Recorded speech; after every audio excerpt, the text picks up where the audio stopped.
ยังจื้อได้บ่ตอนที่เฮาเป็นเด็กน้อยต้องตื่นแต่เช้าหนึ่งข้าวและล้างจานหลังจากนั้นก็พากันไปห้ำเฮียนมีใจภาคเพียนเฮียนหูทุกด้านหลายปีหลายวันผ่านไปเมื่อเจ้าใหญ่ขึ้นมาก็เริ่มรู้จักฮักแล้วก็เริ่มรู้จักหาแต่บ่ค่อยเข้าที่เมื่อความฮักมีปัญหาต้องเจ็บเกือบตายเมื่อถูกเขาทิ่มมาอยู่ๆก็หายไปอยู่ๆเจ้าทิ้งกันไปเจ้ารู้ไว้เพียงความทรงจำที่ฝังใจเจ้าอาจบอกเข้าใจอดคอยหักเจ้าเพียงใดและสุดท้ายเป็นคอยที่ต้องเสียใจ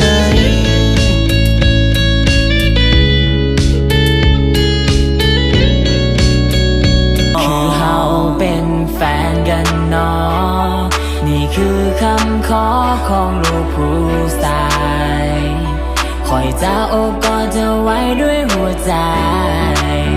และสัญญาจะบ่มีภัยต่อให้โลกนี้มันลา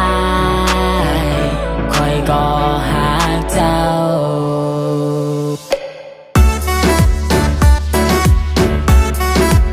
เขาบ่จำเป็นต้องเสียเวลา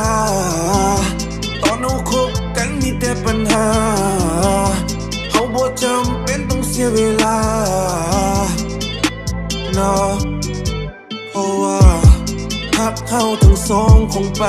บ่รอดนะหักเขาทั้งสองคงไปบ่รอดเราคือคนที่ดีในตอนนี้และทุกสิ่งที่มีในช่วงเวลานี้เจ้าคือคนคนเดียวเท่านั้นและหวังว่าเฮาคงจะมีกัน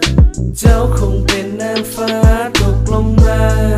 เหตุให้คอยได้พบพาใจเจ้าไปเพียงดวงดาวดวงนี้เจ้าซึ่งงดงามก็เลยเกิดคำถามว่าเจ้านั้นคือพี่จะได้สบตาแต่ครั้งแรกก็เหตุให้ใจนั้นหวั่นไหวทุกครั้งที่เจ้าอย่ามาบ้างก็เหตุให้ใจนั้นละลายก็ต้องคิดสิ่งร้ายเข้ามาลองพบกันว่ามันจะเป็นจังใดที่จะเจ้าต่อมากันโอเคเอากลับมาโอเย่โอเย่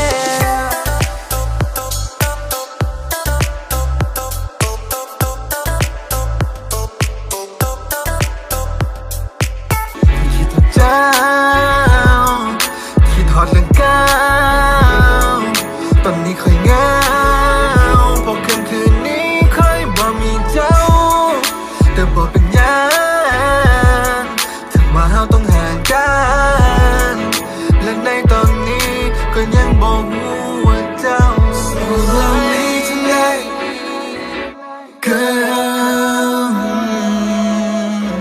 นำกัน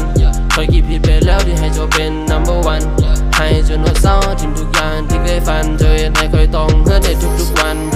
นะคบกันมาตั้งปีกว่าแม้คันอย่างตอนนี้เจ้ามีทางดีกว่าเลยมาบอกเลิกคอยชอดีต้องได้ยอมปล่อยเจ้าไปน้ำตามันไหล